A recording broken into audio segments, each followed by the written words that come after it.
Assim diz o Senhor. Romanos, capítulo 14, a partir do versículo 13. Portanto, não nos julguemos mais uns aos outros, mas antes decidi isto, em não pordes tropeço ou escândalo no caminho do teu irmão. Eu sei, e estou convencido no Senhor Jesus, que não há coisa alguma imunda em si mesma, mas para aquele que pensa que alguma coisa é imunda, para esse é imunda. Mas se teu irmão se entristecer com o teu alimento, tu já não andas em amor. Não destruas com o teu alimento aquele por quem Cristo morreu. Não seja, pois, blasfemado o vosso bem, porque o reino de Deus não é comida nem bebida, mas justiça e paz e alegria no Espírito Santo. Porque quem nestas coisas serve a Cristo é aceitável a Deus e aprovado pelos homens. Sigamos, pois, as coisas que contribuem para a paz e as coisas que são para a edificação de uns para com os outros. Não destruas por causa do alimento a obra de Deus. Todas as coisas são de fato puras, mas são más para o homem que come com escândalo. Bom é não comer carne, nem beber vinho, nem coisa alguma que teu irmão tropece, ou se ofenda, ou se enfraqueça. Tens tu fé?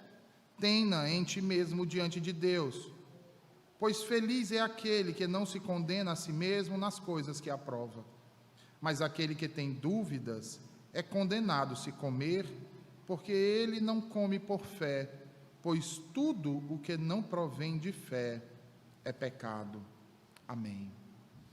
Senhor Deus, a tua palavra foi lida e agora será pregada aos nossos corações. Fala, Senhor, poderosamente conosco e transforma-nos, Senhor, por tua verdade. Em nome de Jesus. Amém e amém. Martinho Lutero iniciou o seu terceiro tratado, chamado Da Liberdade do Homem Cristão, exatamente com as palavras, ou baseado nas palavras desse texto que nós acabamos de ler. Ali ele coloca o homem entre duas situações: o cristão como sendo o mais livre senhor de todos, não sujeito a ninguém, ao mesmo tempo que é também o mais dócil servo de todos e sujeito a todos. Observem que, tendo afirmado de maneira inflexível a liberdade que todo cristão desfruta, nos versos anteriores, o apóstolo Paulo agora passa a falar acerca de como nós, cristãos, podemos e devemos estabelecer limites de forma voluntária a essa liberdade que foi comprada a preço de sangue pelo Senhor Jesus Cristo. Ao fazer isso, meus irmãos, percebam que o apóstolo Paulo amplia a exposição de um dos assuntos que ele havia usado anteriormente para ilustrar a sua afirmação exatamente acerca da liberdade cristã. Ele utiliza aqui do assunto relacionado à comida. E, meus irmãos, a questão de quais tipos de comida que eram aqui razão de tropeço para alguns, a respeito daquilo que era permitido comer e daquilo que não era permitido comer, agitou a igreja primitiva de várias maneiras. Uma dessas maneiras afetou de forma mais particular aqueles cristãos que eram judeus, que eram oriundos do judaísmo e que, portanto, guardavam tradicionalmente e segundo a lei de Deus ordenavam uma dieta em particular, se abstendo de determinados alimentos e se abstendo de determinados tipos de alimento, ou seja, de como eles eram preparados. E quanto a isso, se nós bem lembrarmos, as leis judaicas sobre alimentação, que eram observadas por toda a nação de Israel desde os seus primeiros dias, eram um dos principais traços que distinguiam os judeus de seus vizinhos ou dos outros povos os quais eles se referiam como sendo gentios.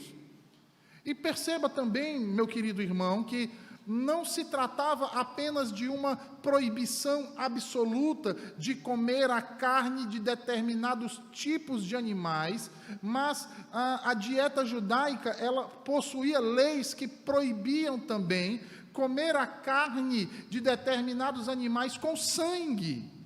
E percebam que aí nós temos uma implicação direta, não apenas naquilo que não podia se comer, mas também uma implicação naquilo que se podia comer, que não poderia ser preparado de qualquer forma, que não poderia ser tomado de qualquer maneira, mas que esses animais precisavam ser abatidos de um modo específico, para que não permanecessem impuros, mas que fossem limpos completamente. E neste caso, a impureza aqui estava intrinsecamente ligado ao sangue do animal, que necessitava ser então drenado totalmente daquele alimento. Com isso, meus irmãos, percebam a dificuldade para um judeu em comer carne sem saber a sua procedência, sem saber que tipo de animal pertencia àquela carne e como aquela carne havia sido tratada, como aquele animal foi limpo. Logo, em todo judeu, irmãos, residia uma suspeita de ilegalidade e impureza na carne que lhes era então oferecida, na comida que então lhes era proposta por qualquer um dos gentios, ao ponto de fazer com que o judeu jamais participasse de uma refeição com um gentio. Por isso é que Paulo, quando estava com os gentios, juntamente com Pedro, eles estavam comendo e chegam os judaizantes, o que é que Pedro faz? Ele se levanta imediatamente, porque para o judeu, irmãos, era inadmissível que um deles, um dos filhos de Abraão, comesse com um gentio exatamente por essas questões. Claro que haviam outras, mas principalmente por essas questões. Então, notem que por causa dessas coisas, irmãos, foi desenvolvido então um tipo de tribunal invisível na igreja de Roma, onde uns passaram a julgar os outros. Judeus cristãos de um lado e cristãos gentios de outro. É então por isso que o apóstolo Paulo, mais uma vez, vai conclamar esses irmãos à prática do amor, à prática do respeito pela consciência do outro. Observe aí o que ele vai dizer no versículo de número 13, veja aí, ele diz assim, versículo 13 e o 14, por favor: portanto, não nos julguemos mais uns aos outros, mas antes decidi isto, em não pôr de tropeço ou escândalo no caminho do seu irmão. Eu sei e estou convencido no Senhor Jesus, que não há coisa alguma imunda em si mesma, mas para aquele que pensa que alguma coisa é imunda, para esse é imunda. Notem aí que o apóstolo Paulo, ele está tentando tratar aqui de uma questão prática, de uma questão do dia a dia, de uma questão do relacionamento entre judeus cristãos e cristãos gentios. Paulo quer persuadi-los a enxergar que, pelo fato de ambas as partes amarem ao Senhor, confiarem nele e desejarem andar em seus caminhos, seria muito injusto prejudicar os sentimentos uns dos outros, provocando uns aos outros, julgando uns aos outros, por questões que eram indiferentes, questões que de fato não têm e nem necessitam ter uma unanimidade absoluta no tocante à prática religiosa. Ora, meus irmãos, a pessoa fraca apresentada aqui como aquele que tropeçou e, portanto, se entristeceu, entre aqui os versículos 14 e 15, encontra-se tão intimamente relacionado com os versículos anteriores que a última parte desse passa a considerar como uma referência o tropeço desses crentes. Dessa forma, então, a exortação que Paulo faz aqui deve ser dirigida não aos crentes fracos, mas agora dirigida àqueles que são fortes. Porque são eles agora quem estão julgando aqueles que ainda guardam aquelas dietas. São os fortes, irmãos. São aqueles que comem de tudo, que estão agora julgando aqueles que não comem determinados alimentos, que não se sentavam com eles na mesma mesa. E aqui nós precisamos lembrar que nos versículos 10 a 12, o apóstolo Paulo vai contemplar ambos os grupos. E vai mostrar que o erro de ambos consiste em tomarem para si uma prerrogativa que pertencia exclusivamente a Deus, ou seja, a prerrogativa de julgamento. E nesse caso, irmãos, até o erro dos fortes é considerado como um julgar. Então, diante dessa implicação, e aí nós podemos dizer que é uma implicação mais ampla, nos versículos 10 a 12, se torna bastante apropriado aplicar aos fortes exatamente essas exortações que acabamos de ler aqui do versículo 13, considerando-os como os únicos a quem o apóstolo Paulo endereçou tais palavras. Vejam, estes não deveriam colocar um tropeço, não poderiam ser causa de escândalo no caminho dos fracos.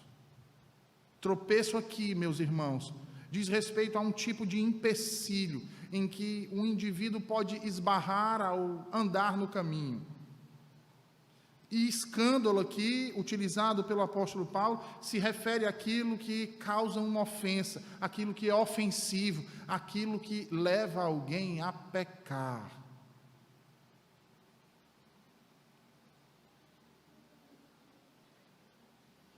E quantas vezes nós não agimos assim, não é, irmãos?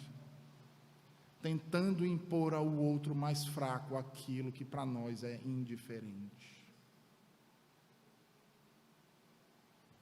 Fazendo com que o outro tropece, esbarre ao andar no caminho,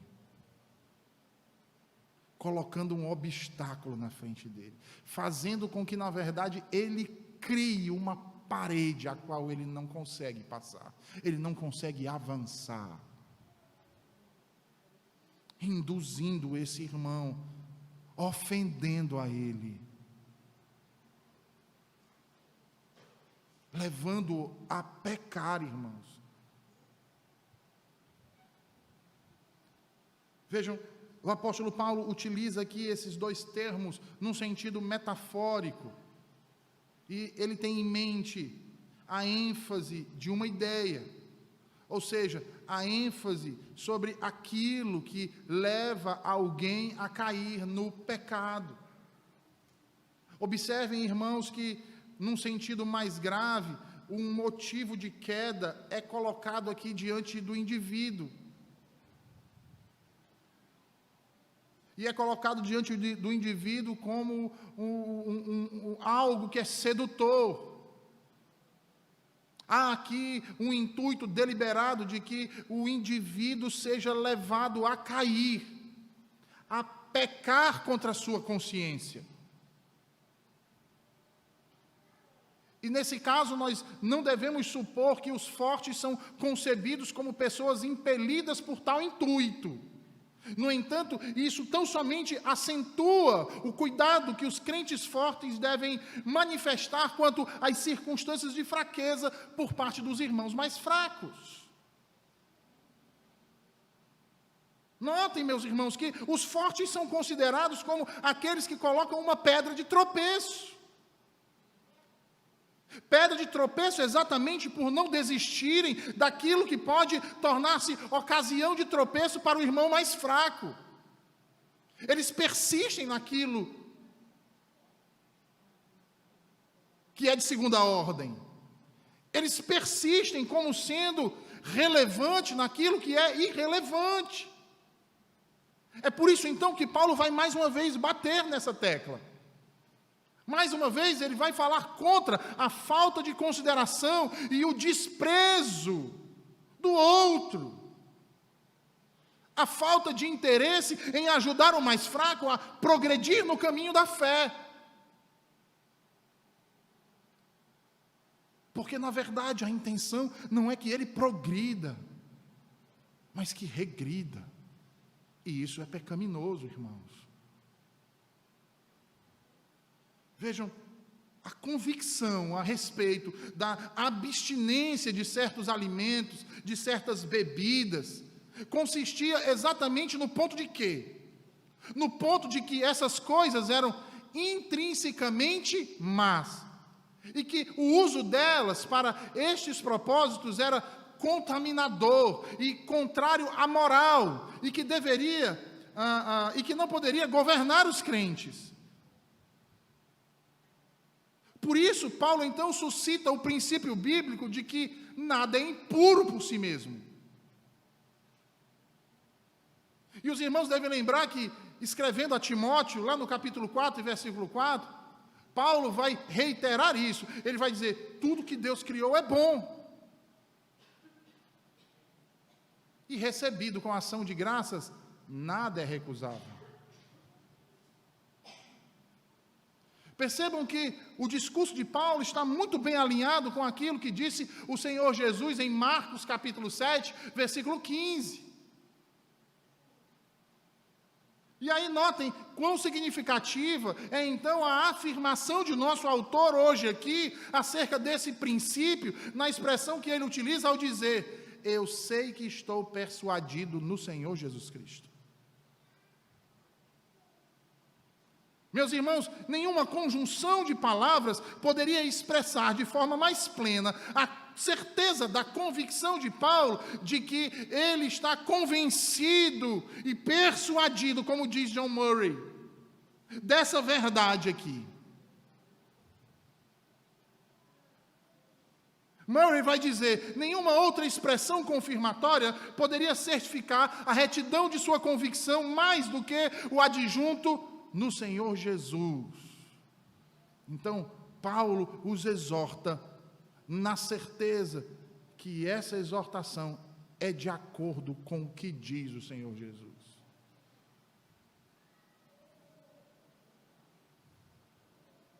Em Marcos 7,19, Jesus abrogou as leis sobre alimentos, declarando limpas todas as espécies de alimento. Lembram? Nós também tivemos o fato lá com Pedro, na visão que ele teve em Jope, no teto da casa de Simão, o curtidor, na qual o Senhor o ensinou a não considerar impura coisa alguma, ou pessoa alguma que Deus tivesse declarado limpa. E graças à lição aprendida, consentiu quase imediatamente em visitar o gentio Cornélio em Cesareia e aceitar sua hospitalidade. Ora, se nós bem observarmos aqui, a palavra impura originalmente significava comum. Posteriormente veio significar contaminado. E o que ele diz? Nenhuma coisa é de si mesma impura. Essa é a justificativa nutrida pelos fortes. E que justificava a crença de que eles podiam comer de tudo. Por essa mesma razão, a abstinência por partes de alguns se devia à sua fraqueza na fé. Não entenderam essa verdade. E aqui, meus irmãos, nós temos o princípio da refutação a todo tipo de proibicionismo, como dizia Calvino, que lança a responsabilidade pelo erro sobre as coisas externas e não sobre o coração do homem.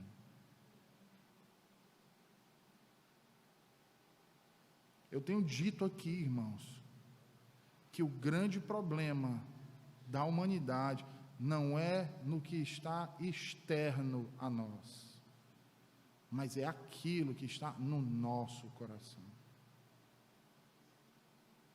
É no nosso coração.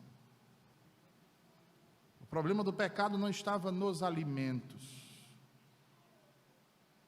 O problema do pecado não estava nas carnes, se tinham sangue ou se não tinham sangue. O problema do pecado estava no coração deles. E esse, meus irmãos, é o erro elementar desse tipo de ética vil e, eu não tenho temor nenhum de dizer isso, maligna, que faz com que o nosso Deus, o Criador, é que se torne responsável por isso. Às vezes a gente não pensa nas consequências das bobagens que nós falamos e da má teologia que nós realizamos, ao pensar em Deus como o autor do pecado, a colocar Deus como um grande diretor que coloca e dispõe as peças como num tabuleiro de xadrez, induzindo você a cometer pecados e colocando estrategicamente coisas pecaminosas diante de você. Notem que isso, além de ser uma blasfêmia, é também uma tentativa última de amenizar a responsabilidade dos homens por seus pecados. Dos homens por seus pecados. Logo, era necessário que o apóstolo prefaciasse o seu apelo aos fortes com a insistência de que, por si mesmo, nada é impuro. De outra maneira, tal apelo perderia o seu caráter como algo alicerçado inteiramente na preocupação com os interesses religiosos dos crentes fracos. Paulo não quer que os mais fortes, nesse caso seriam os gentios que comiam de tudo, pensem que ele está tomando partido de seus irmãos judeus.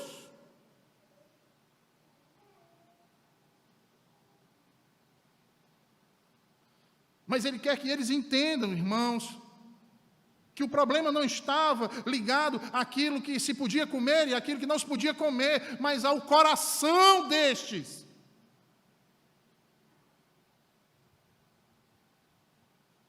Que essa discussão sobre eu devo comer ou não devo comer, não deveria existir. Não deveria existir. Porque se eu sei que nada é impuro, por que então eu vou julgar o meu irmão por isso? E esse é o ponto aqui que ele está discutindo. Se o irmão acha que é impuro, não fira a consciência dele.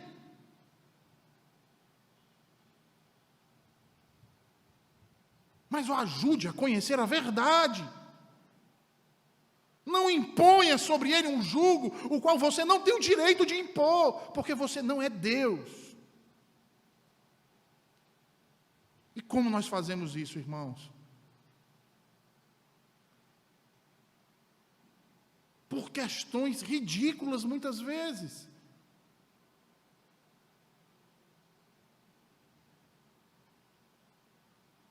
Por tolices.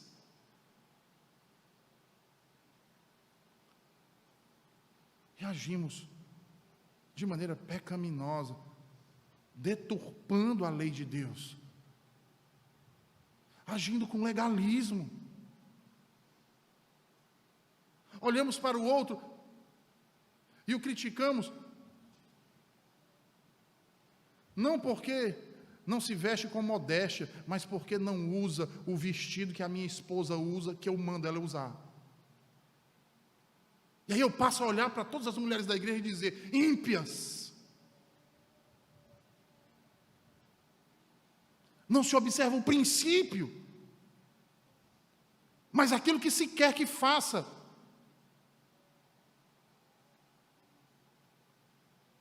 Nos tornamos cegos e legalistas.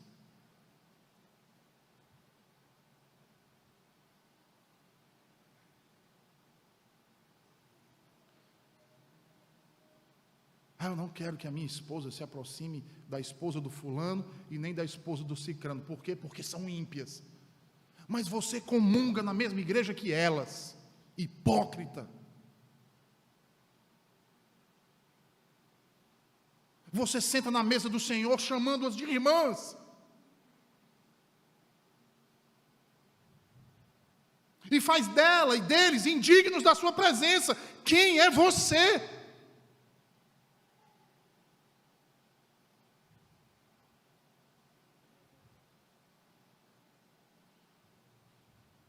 Do mesmo jeito as mulheres, irmãos. Paulo tratou de uma questão séria dentro da igreja, uma questão que envolve relacionamento de irmãos em Cristo, de pessoas por quem Cristo derramou o seu sangue. E que agora por si só estão dizendo quem é e quem não é.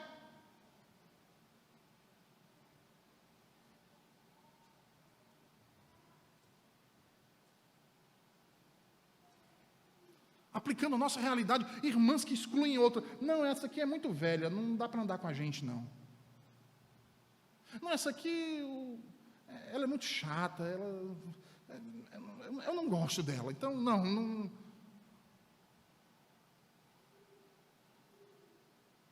Não, essa irmã aqui é muito radical. Tudo que a gente vai falar para ela critica. Não, vamos deixar ela no canto.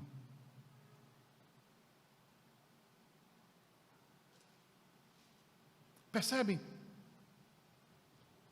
Como a comida é só um exemplo adiafórico daquilo que é irrelevante e nós agimos do mesmo jeito com coisas irrelevantes uns com os outros.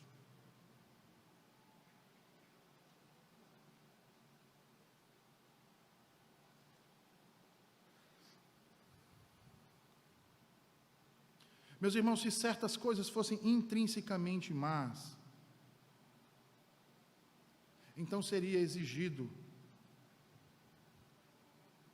que os mais fortes também se abstivessem delas, sem considerar, inclusive, os seus próprios interesses religiosos. Porque se algo é intrinsecamente mal para um, é também para o outro.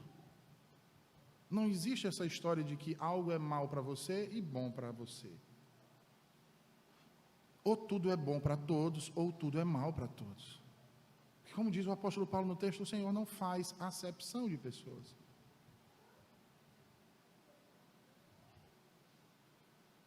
No entanto, nós não podemos sair de uma exacerbação de um lado para cairmos no exagero de outro. E o que eu quero dizer com isso? Veja, embora alguma coisa seja impura por si mesma, não se deve concluir que tudo que é puro, aliás, que tudo é puro para todos. Entendem? É cair no outro extremo. Ora, se coisa alguma é impura, logo, todas as coisas são puras. Eu estou saindo de um extremo para cair em outro extremo. E aí você vai lembrar do livro que eu falei na citação no início da pregação de Martinho Lutero. Do crente no centro entre dois extremos. E você vai notar que no versículo de número 14 aqui, é exatamente este o significado, ao finalzinho do versículo 14, que Paulo quer dar. a convicção de cada pessoa deve ser levada em conta. Em conta. Veja aí o versículo 14, ele diz assim: eu sei e estou convencido no Senhor Jesus que não há coisa alguma imunda em si mesma, mas para aquele que pensa que alguma coisa é imunda, para esse é imunda. Nós devemos respeitar isso. Nós não devemos julgar o irmão por conta disso. Nós não deveremos ser pedra de tropeço na vida dele por causa disso. Percebam que a circunstância com a qual Paulo estava lidando nessa passagem é semelhante àquela que ele aborda lá em 1 Coríntios 8.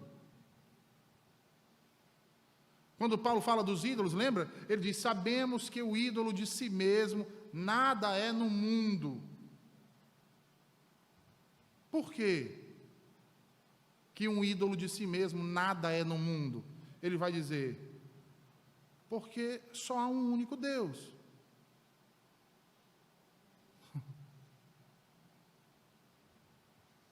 Só há um único Deus. Não há outros deuses. Não existem outros deuses. A Bíblia diz que existe apenas o Senhor e não há nada em seu derredor. E a palavra que usa lá, não há nada em seu derredor, é a ideia de um deserto, onde não tem nada.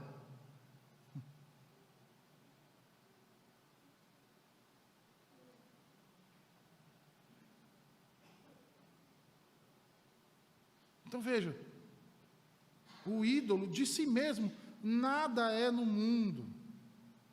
Por quê? Porque não há senão um único Deus. E vejam, sem dúvida, irmãos, deve-se levar em consideração o fato de que não há esse conhecimento em todos. Você quer ver isso? Quantidade de crente que tem medo de macumba. Já viram isso?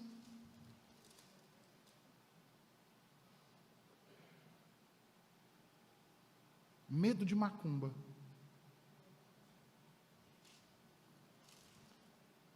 Sabe o que é esse medo de macumba? Nada mais é do que misticismo. E eu vou dizer, até um pecado.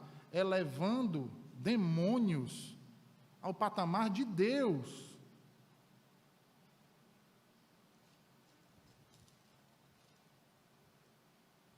Portanto, voltando ao nosso texto, Paulo diz que nenhuma coisa é de si mesma impura, mas nem todos os crentes possuem esse conhecimento, ou melhor, possuem essa convicção. E nós precisamos considerar isso. Paulo diz: nenhuma coisa é de si mesma impura. Veja, essa proposição absoluta e universalmente verdadeira não pode ser tomada com qualquer tipo de exceção. Pelo contrário. Mas devemos nos lembrar que é verdade. E aí, como dizia um primo que eu tenho, que era, quando era pequenininho, ele dizia: verdade verdadeira. Mas é também verdade verdadeira que nem todos possuem fé suficiente para reconhecer isso. É por isso então que ele prossegue. Veja aí o versículo 15. Ele vai dizer assim: mas se teu irmão se entristecer com o teu alimento, tu já não andas em amor. Não destruas com o teu alimento aquele por quem Cristo morreu. Versículo 16: não seja, pois, blasfemado o vosso bem, porque o reino de Deus não é comida e nem bebida, mas justiça e paz e alegria no Espírito Santo. Você já parou para pensar nisso?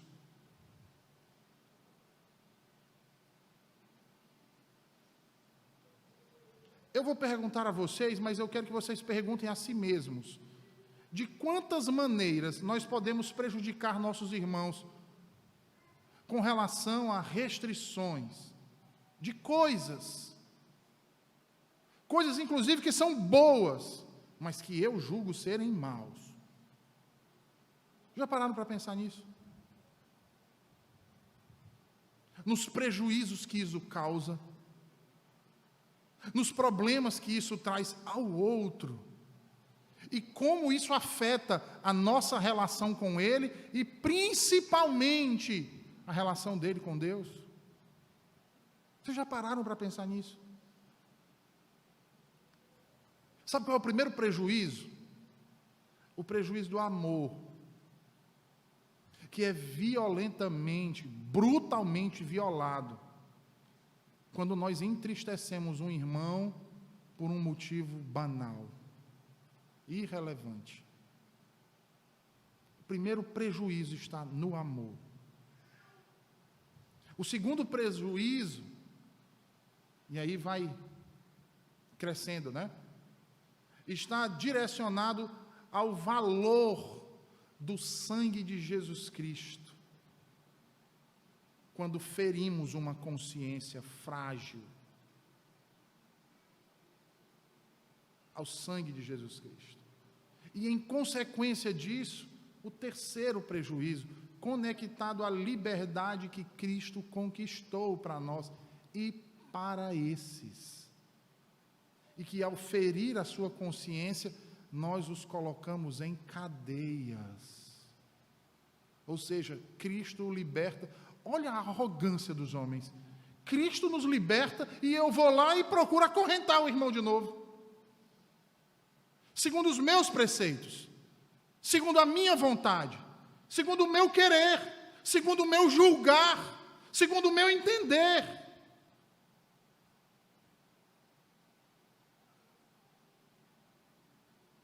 E aí eu vitupero a liberdade que Cristo nos outorgou. E eu exponho na praça o nome do Senhor Jesus para ser difamado pelos homens.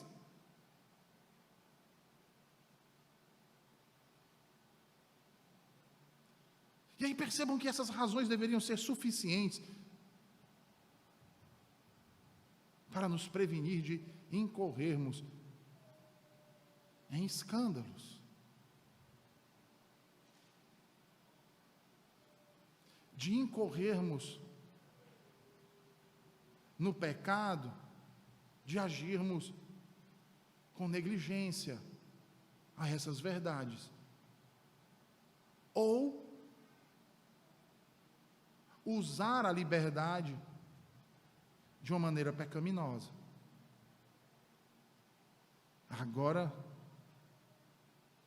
reverendo, o senhor tocou na ferida, né?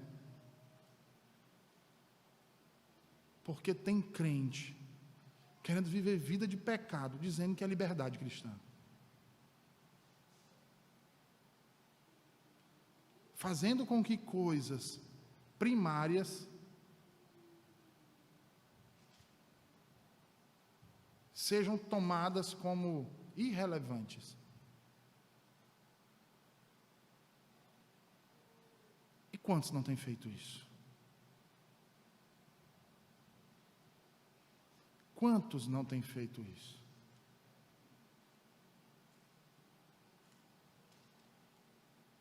Vou dar um exemplo muito prático para nós, inclusive quando nós olhamos o todo. O dia do Senhor.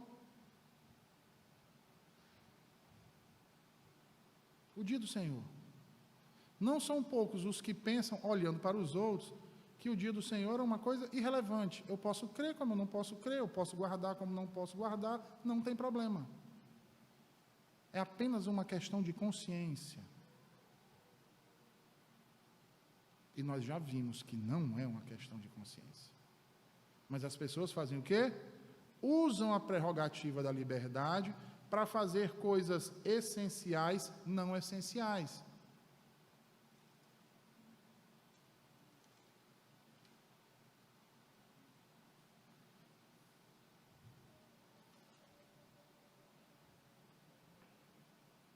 Já pararam para pensar nisso? E o engraçado é que, quando a gente fala disso, Ninguém diz assim: eu acho não essencial porque a Bíblia me diz que não é essencial. Está aqui, ó. Não, eu acho essencial porque eu vejo muitos tratarem como não essencial. Então eu também vou na onda e digo que não é essencial.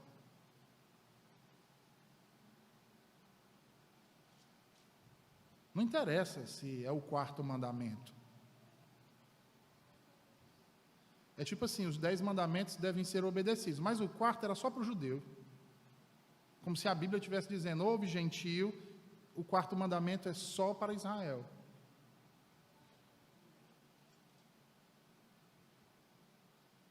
Ou então não, na nova aliança, né, Deus carregou só 9 dos 10 mandamentos que ele deu a Moisés. Um caiu no meio do caminho. Aí Deus olhou assim e disse: não, deixa lá.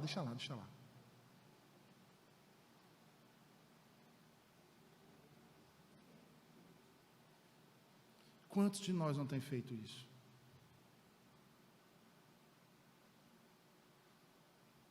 Tornado relevante o que é irrelevante e tornado irrelevante aquilo que é relevante. É por isso que Paulo então precisa explicar acerca do que é o reino de Deus, nos versículos 17 e 19. Veja aí, ele diz, versículo 17: porque o reino de Deus não é comida nem bebida, mas justiça e paz e alegria no Espírito Santo. Porque quem nestas coisas serve a Cristo é aceitável a Deus e aprovado pelos homens. Ele diz: sigamos, pois, as coisas que contribuem para a paz e as coisas que são para a edificação de uns para com os outros.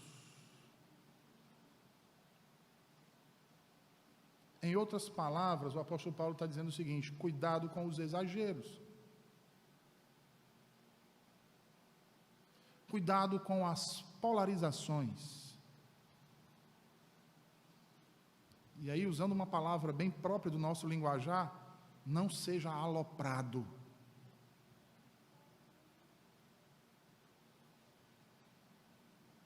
Não haja de modo exagerado nas coisas.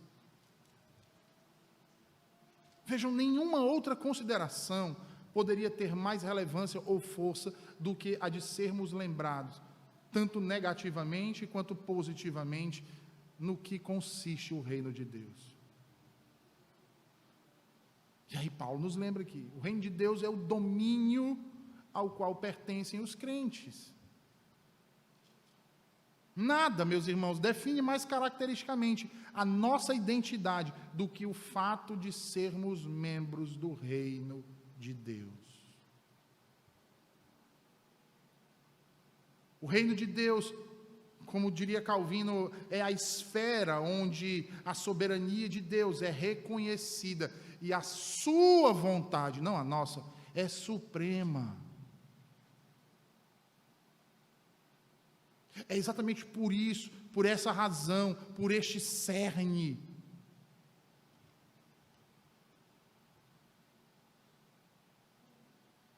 que a menção do reino de Deus deveria provocar em nós um desejo de possuir tal atitude mental, que seja capaz de nos fazer submissos à exigência máxima de seu chamado, que é a obediência da vontade de Deus. Por quê? Porque pertencemos ao seu reino. E no seu reino, o que nos torna membros não é comida e nem bebida. O que nos faz entrar ou sair do reino não é comida e nem bebida.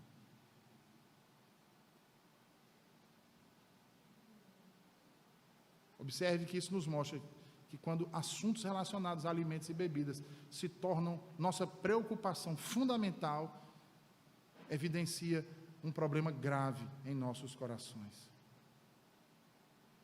O problema de não entendermos ou de estarmos bem distantes de entendermos quais são os interesses do reino de Deus no nosso modo de pensar, no nosso modo de agir. Abra sua Bíblia em Mateus 6, por favor.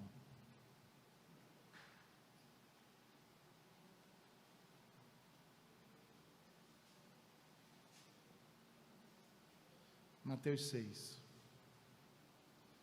Veja aí o que diz os versículos 31 a 33. Jesus diz assim: portanto, não vos inquieteis, dizendo, que comeremos, que beberemos, ou com que nos vestiremos? Porque os gentios é que procuram todas estas coisas. Pois vosso Pai Celeste sabe que necessitais de todas elas. Buscai, pois, em primeiro lugar o seu reino e a sua justiça, e todas estas coisas vos serão acrescentadas. Sabe o que isso quer nos dizer? Não corra atrás do que não é essencial. Não mova a sua mente a lutar por coisas irrelevantes. Não faça um cavalo de batalha por aquilo que é secundário.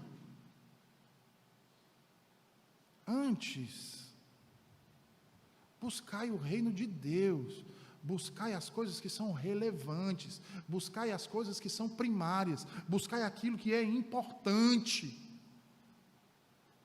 Batalhai para aquilo que é verdadeiro.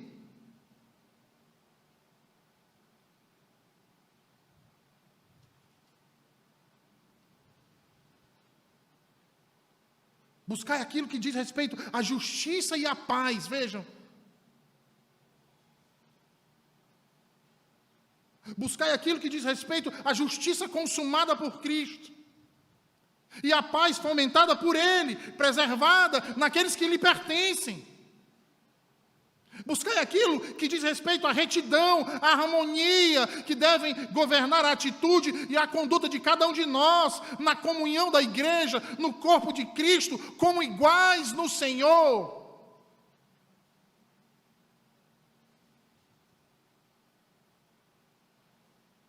Procurai a alegria do Espírito, para viver em obediência à vontade de Deus, que é a norma, irmãos, que norteia a retidão e que nos faz cultivar a paz.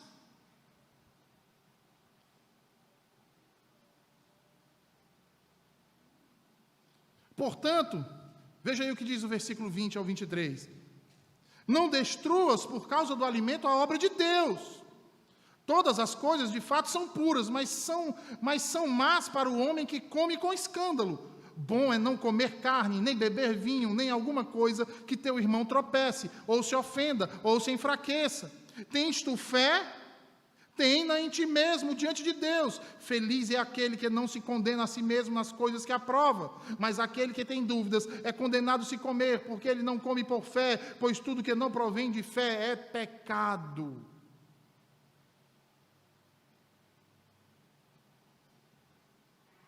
E certamente, meus irmãos, parafraseando o próprio Paulo, em um outro texto, quando ele escreve a sua primeira carta aos Coríntios, a certeza de que a grande obra de Deus diz respeito à maravilhosa criação da igreja. Veja, há pouco ele havia falado do processo de edificação, lembra? Versículo 19. Diante dele a questão dos alimentos aparece com uma insignificância, meus irmãos.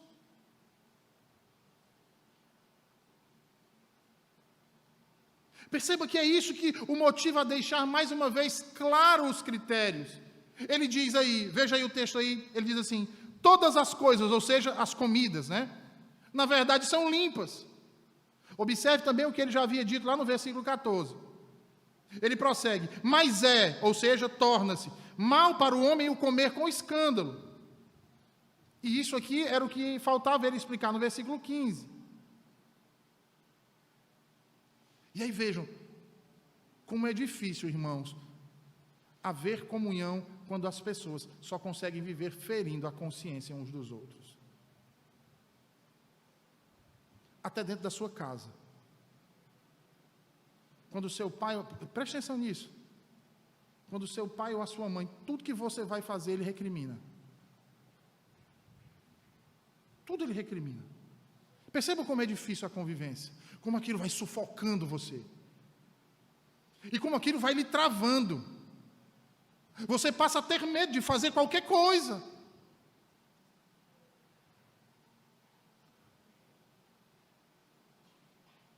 As coisas mínimas.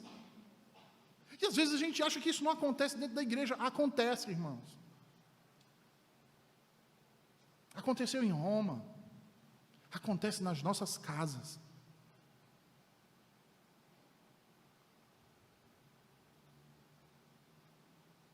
E aí nós nos esquecemos que a gente chama os nossos filhos de crentes, né? A gente traz eles para o batismo quando bebezinhos. Mas no nosso dia a dia,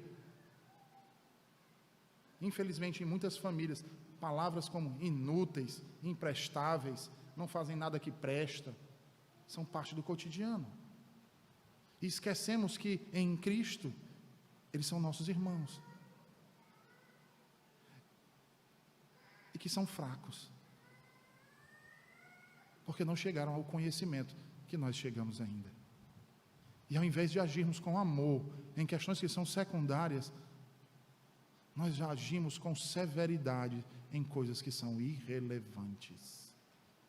Por outro lado, em coisas sérias, e que nós deveríamos corrigir, e que nós deveríamos observar, nós agimos pelo contrário, nós liberamos. Já prestaram atenção nisso?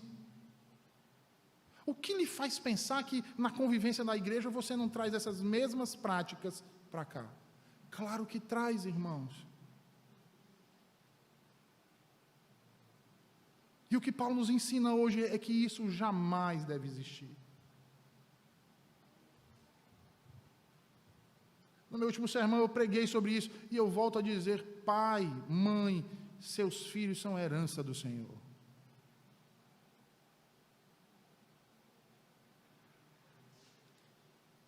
Deixe de tomar seus filhos como uma maldição na sua vida. Por mais trabalho que eles lhe deem. Porque certamente parte do trabalho que eles lhe dão, a culpa não é deles. Você teve ele desde que nasceu para educá-lo.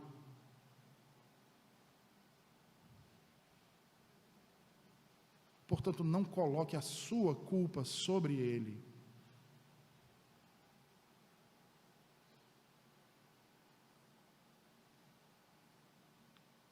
Logo, isso jamais deve existir. Por mais radical que isso soe, meus irmãos, é do senhorio de Cristo que nós estamos tratando aqui. Porque nossos irmãos são preciosos, nossos filhos são preciosos, nossas esposas são preciosas, nossos maridos são preciosos, nossos pais são preciosos, não por algo intrínseco a eles,